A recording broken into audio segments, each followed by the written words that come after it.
Hey guys, and welcome back to Grace of a Military Child and Life podcast. Life from the perspective of a military family member is way different than a civilian standpoint.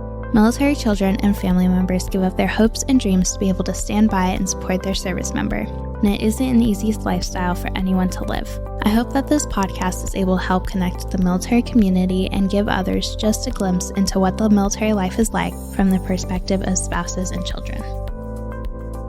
Hi everyone, welcome back to Grace of a Military Child and Life. Today I am here with two very special people, Travis Mills and Chloe Mills. So both of you, welcome to the podcast. How's it going? Oh, doing really well. Chloe, how are you today? Great. Super great. She's so great because I'm her dad. It's her favorite thing. Oh, absolutely. Like, he's your hero, isn't he? Yep. Well, that and her mom. And what else? Cheetos. Cheez-Its. No. What? What? What? What? Huh? Huh? She's got her own clothing line coming out in a little bit called Rebel for Good, Chloe's collection. She's pretty fired up about it. Yes, absolutely. So what kind of is this whole thing we got going on? We've got like Rebel for Good, like you just said. We've got Travis Mills Foundation, like tons of stuff going on. So what is it? How did it all get started? Well, the Travis Mills Foundation started because when I was injured, I didn't know what I was going to do with life. And I decided that I want to give back and do something and make it possible for me to show families like mine that life's possible after injury. And Chloe was 6 months old and I was injured. And I learned how to walk with her and, run and do all the things with her. And we decided to bring some families out to Maine and show them how to do things adaptively, which went very well for us. And, ever since then, we kind of hit the ground running. And that was over 10 years ago. And now Chloe's, the reason that the foundation exists. And then she's also, I don't know. She's one of my reasons for everything I do. I got her and her brother, Dax, who's a champion as well. And Chloe. Yeah. Yeah. What was it like? Because not many people can say they learned how to walk with their dad. Like, how special is that to you? Well, I mean, you don't remember it, but yeah. But I'm telling. Just like then the she memories. tells people that, when I tell people like that, she's the reason I started the foundation, or I got better. I learned how to walk with her. She taught me how to walk. I've heard her tell her friends, I actually taught my dad how to walk. It's very exciting. It's a very special connection you two have. Yeah. Just have a conversation, Chloe.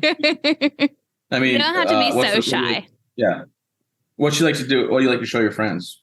And you always look at me and say, "Hey, can I do it?" Oh, I twist my dad's hand. Can I talk louder? Yeah. I twist my dad's hand off. Yeah, she likes the shock and awe factor of showing that my hand comes off. So she grabs it in front of her friends and twists it. And then, I tell the kids I have a special hand that will break bones, a small hand, so that all the boys know what's going to happen if they come around this house. Yes. And we'll go from there. But, we like to rock out. She's kind of famous for everybody listening.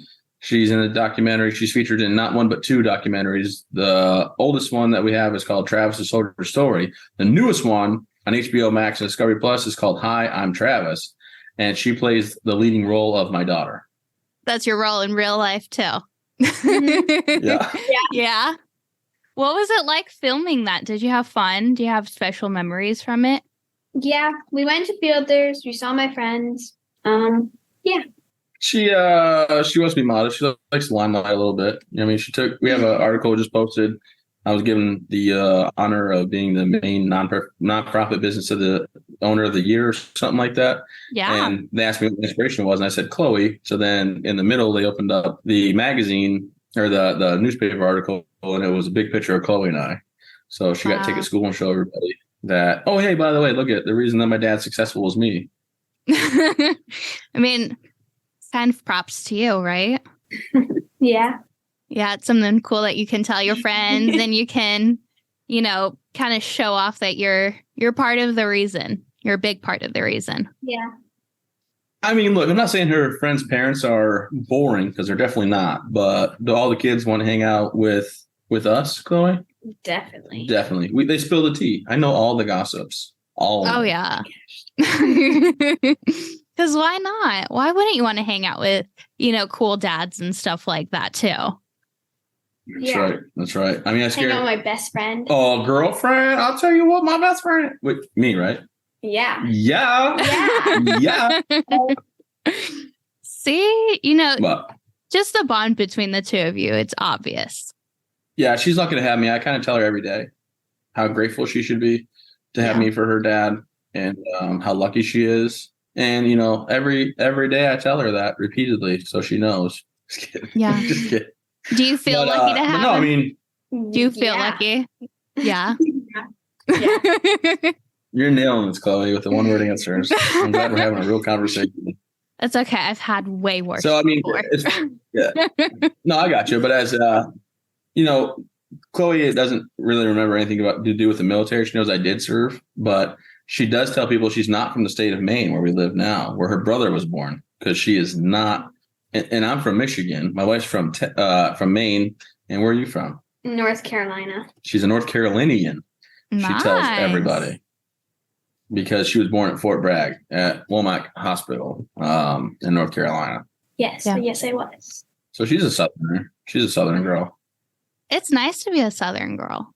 I mean, I'm not a Southern girl from where I was born. I was born in Ohio, but the majority of my life has been in the South. So it's majority of hers has been in the North, in Maine. But it's kind of neat. I mean, she gets to come out to the foundation. She meets the families, and she tries to show them, she used to come out a lot more and show them all the cool spots and things like that. But now she's so into sports and things like that. She doesn't. We don't go. We don't both go out nearly as much as we used to.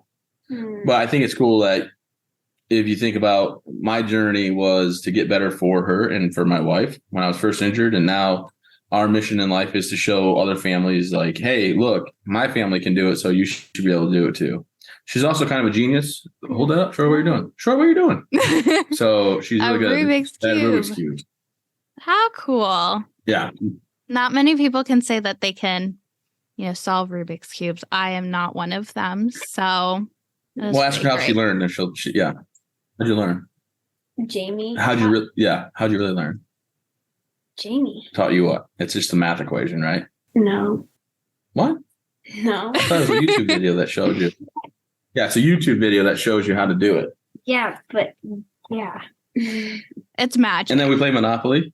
Yeah. Yeah, we play Monopoly a lot. And the beauty is he always loses. I'm the king of the world. I'm so good at business that I even crush it in Monopoly. And we play checkers, and I crush her in that. Because I'm pretty bad at that. And I just want to show her to keep trying, because nothing in this world is free. And you'll never beat me. Just kidding. Yeah. I mean, I am terrible. My dad will play games with me all of the time, and he always beats me too. And he likes to remind me that he always beats me. Yeah. Well, yep. Yeah. No, I got that. But I mean, we're we get excited. Chloe and I hang out a lot. She does gymnastics, and every Wednesday and Friday night. So we're always riding over together. I pick her up, bring her back when I'm in town. And because of my injuries, I think it gave us a special bond where I can remember, she's probably too young to remember, but I had my last surgery was ear surgery, and they had to cut my ear and open it up like a door and make a paste on my jaw muscle and shut it to repair my eardrum. And I got back, and I had a bandage around my head, around my chin, all around holding on my ear. And you don't remember this, do you? You told me about it. Yeah. And then they were trying to keep her away from me because I was kind of I was sedated, right? I was groggy. And then she's like, my daddy. And she came running in, pushed past my wife. And I mean, she's 2, maybe. And she fell asleep, hugging my head. She fell asleep, taking a nap with me, hugging my head because I was in a rough shape. But things like that. And then, she was always down to go party wherever. Hey, let's go to the grocery store. Let's go do this, Not anymore, really. Now she's too cool for that. But I just make her go because I am the boss, which makes me feel good about myself. And he doesn't have arms to carry things. That's right. That's why we had to take the dog to the vet today, because I couldn't let the dog in the veterinary clinic by myself because he would run off with my arm like the Taliban did. What?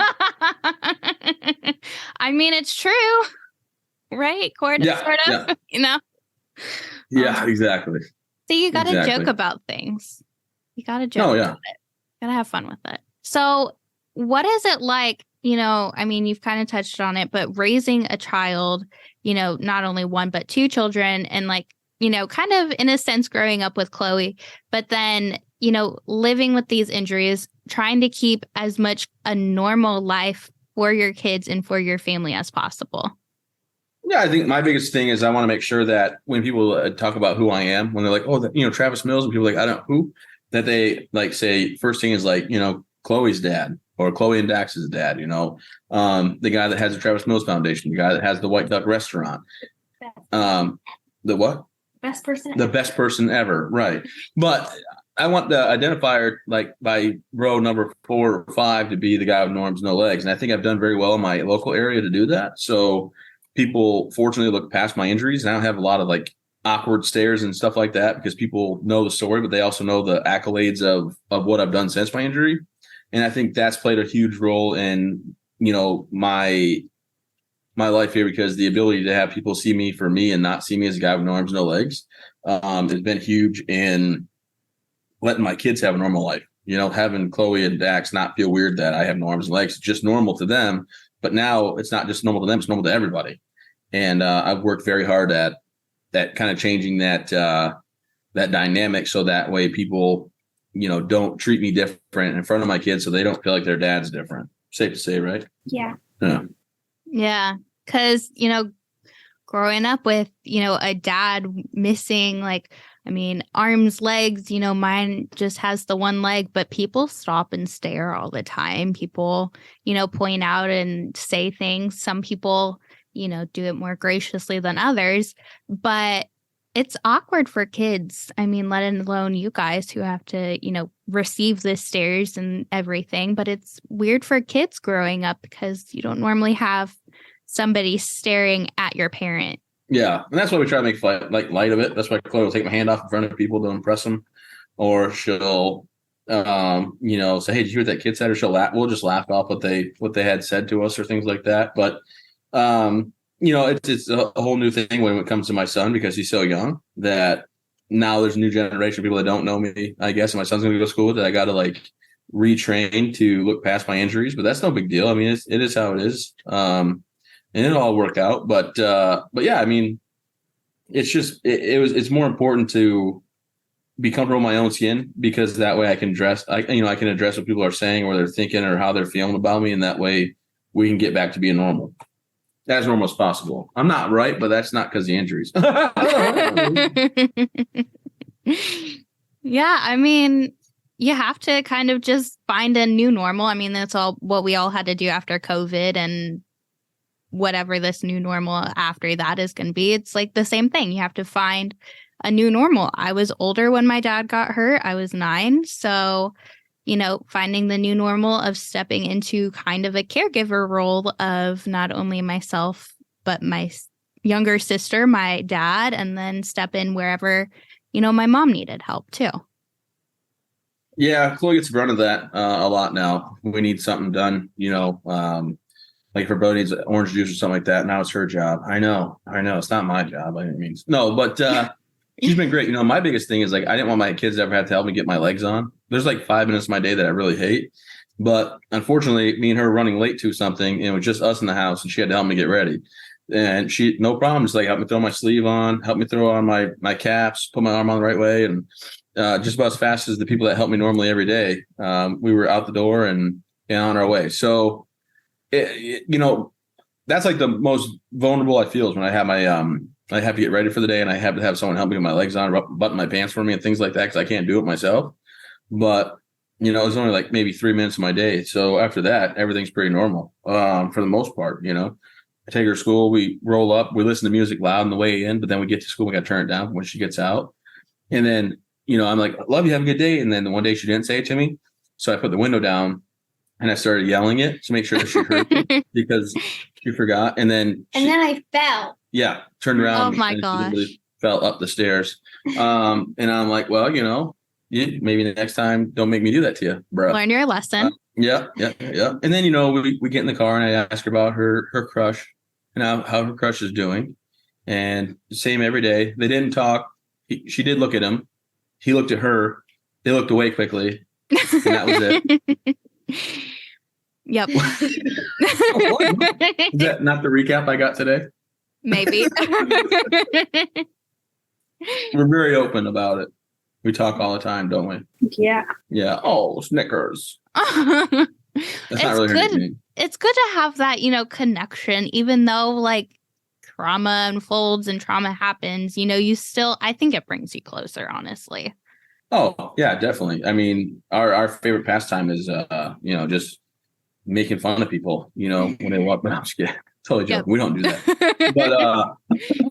But, you can definitely tell like the whole daddy's girl, mama's boy is a real thing because my son is all about mom. I mean, me and him hang out. We have a good time. But if he has his choice who he's hanging out with, he picks her. I would say 7 out of 10 times. And, so I make sure that Chloe doesn't get a choice to pick her mom over me because I couldn't bear it. Yeah. Daddy's girls are a thing because, that was my thing. Like, even growing up, my dad was, he was on a stateside deployment and my mom was pregnant with me. I would she said she could feel me kick a lot more when, we were around dad, because we could go visit him because he was stateside. I would kick a lot more and be more active, even from, early moments. And then my first words were around him. My first steps were around him. I waited. Something in me knew. Because I was just born to be a daddy's girl, and that's how it was. Yeah, I mean, I got fortunate, to make it through my injuries. I've never actually talked stern to my mother, ever. To my mother, she's a sopping 135, soaking wet, probably 5 foot, 2. And I woke up from a nap one day, or resting. I don't call it a nap. I was in and out of consciousness, kind of. And I was at Walter Reed, and I woke up and I said, "Oh, hey, when's Chloe coming?" And my mom said, "Well, Chloe and Kelsey, they already came, and we decided to let you sleep." And my mom said, "Don't ever let that happen ever again." I said, "It's the only reason that we're getting better is Chloe." I said, "So if she comes, you wake me up." And I said, "Can you do that?" My mom was a little bit like, "Whoa, little boy, going to talk to me like that?" But it's good that that was the whole thing. Chloe and I would just roll a ball back and forth. The first time I saw her, I thought she was going to be afraid of me. And I was like, "Oh my gosh, she's going to be so scared of me." I had a PICC line come out of my neck. I had, things all over my chest, sticky things. I had wound vac machines in my legs, bandages everywhere. And she laid on my stomach and or my chest, and she laughed and giggled and played a little bit. And I was like, "Oh my gosh, how is she not afraid of me?" And then I realized I actually looked like every single toy she's ever been given, where I had short arms and short legs. And I have a really fuzzy chest. So I was like a teddy bear. And I can remember vividly that she grabbed my nose with her sharp little claws and pinched it. And I was like, "Oh my gosh, it hurts. Stop it." And I was swinging my little arm at her, I couldn't reach her hand. And my mom and Kelsey were just like, "It's so sweet. They're playing." And I'm like, "It really hurts. Please get off my nose." And she had a really good clutch on my old schnoz there.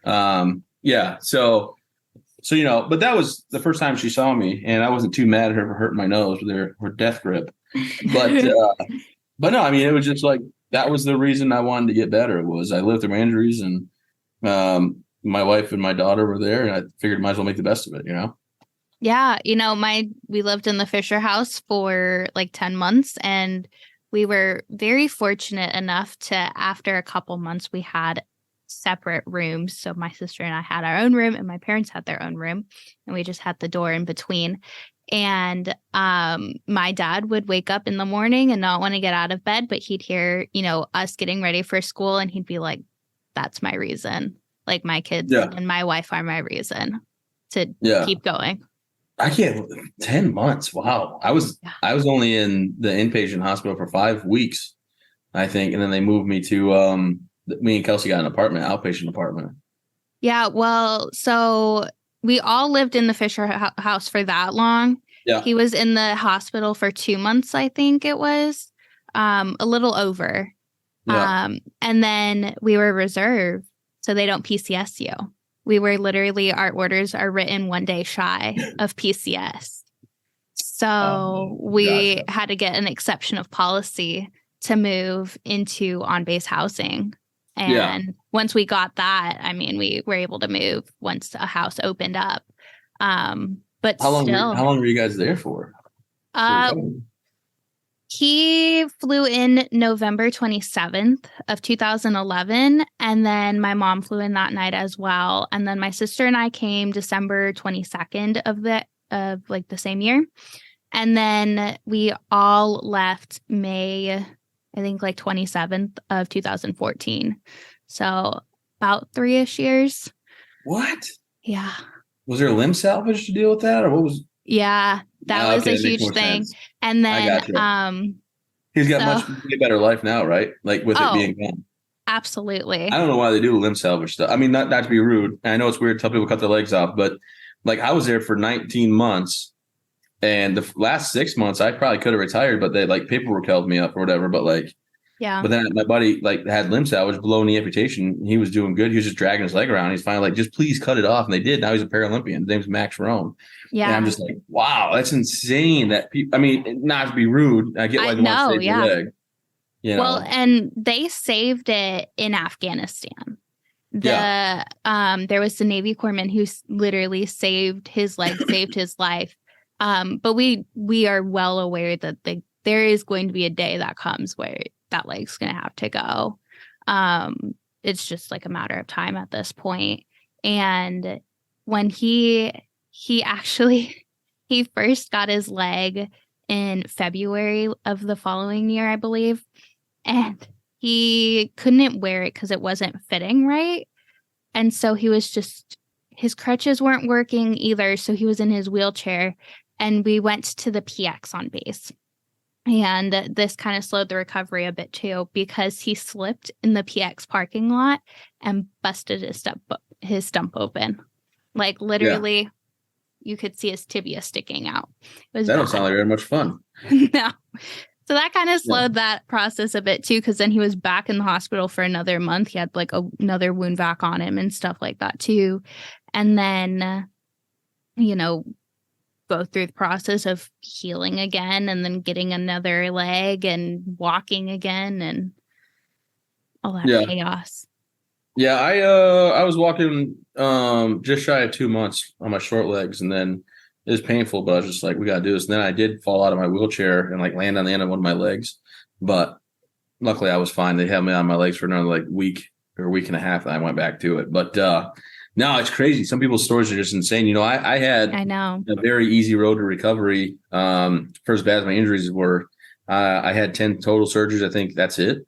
When I went to Walter Reed, I only had the one ear thing. All my surgeries were done Bagram, Kandahar, and Launchstool. Wow. And then, I had one. I got stateside. My right leg had ripped open, so I had to cut my leg a little bit higher than it was. It refolded in. Mm-hmm. But then it was all about the recovery process. And I'm telling you, I don't know who I would be today, right, if I didn't have little Miss Chloe Lynn, by my side during my recovery, because it was my driving factor. I mean, it's pretty defeating, pretty low, thinking I have no arms and legs now, and what am I going to do? And then you get the chance to, see your actual child, and you're like, oh, well, okay, I didn't die. You can't just will yourself oh, maybe I should have passed away. I'll die now. You can't just do that, right? So you make the best of it. You keep pushing forward, and then I don't know. She inspired the foundation idea. She inspired, kind of. I wish I had a Rebel for Good mug down here, but the Rebel for Good clothing line. What shirt with my face on it? No, the Rebel for Good shirt. Oh, just a logo, yeah. But no, we've decided that, live strong, come up by the wayside, but everybody can be a rebel and do good with it like we did and go against the grain. And that's why we started Rebel for Good brand. And, we're just excited about the future, because we live in a world that takes care of guys like your dad and myself, and gals, of course. Not that, you know what I'm saying, trying to be PC here, but the world takes care of people that are injured like us. And then the best part is, not only can we survive, but we can thrive. Those 3 minutes of my day, get my legs on, get put together, and then I'm out the door doing my own thing. I'm living life to the fullest because I was given the ability to make it through my injuries, and my, will to live and my spirit to fight was definitely amplified when Chloe was there by my side. And I realized that I had to get better for her. And here we are today talking about, all this fun stuff. I mean, right at, of course, homework time. So Unfortunately, I gotta let Chloe go to get some homework done. She has a half hour before she has to get ready for or showered up and stuff. Yes. Well, thank you both so much for being here and for sitting down and chatting about military life. Yeah, no problem. Thanks for having us. I hope we did okay. Yes. And Chloe, say something really compelling. What did your brother tell you? Live life, Coco. Just live life. You got to live your life. Yes, absolutely. That's what she had a migraine, horrible migraine. She was crying, came to our bed. When I say our bed, I mean me and Dax were in there because my wife was out of town. And Dax stays in I sleeps in my bed. Let's not get in the weeds of that. And she was crying. And Dax just looked at her and said, Chloe, you just got to live your life. You got to live your life, Chloe. Absolutely. And, that's my philosophical 5-year-old.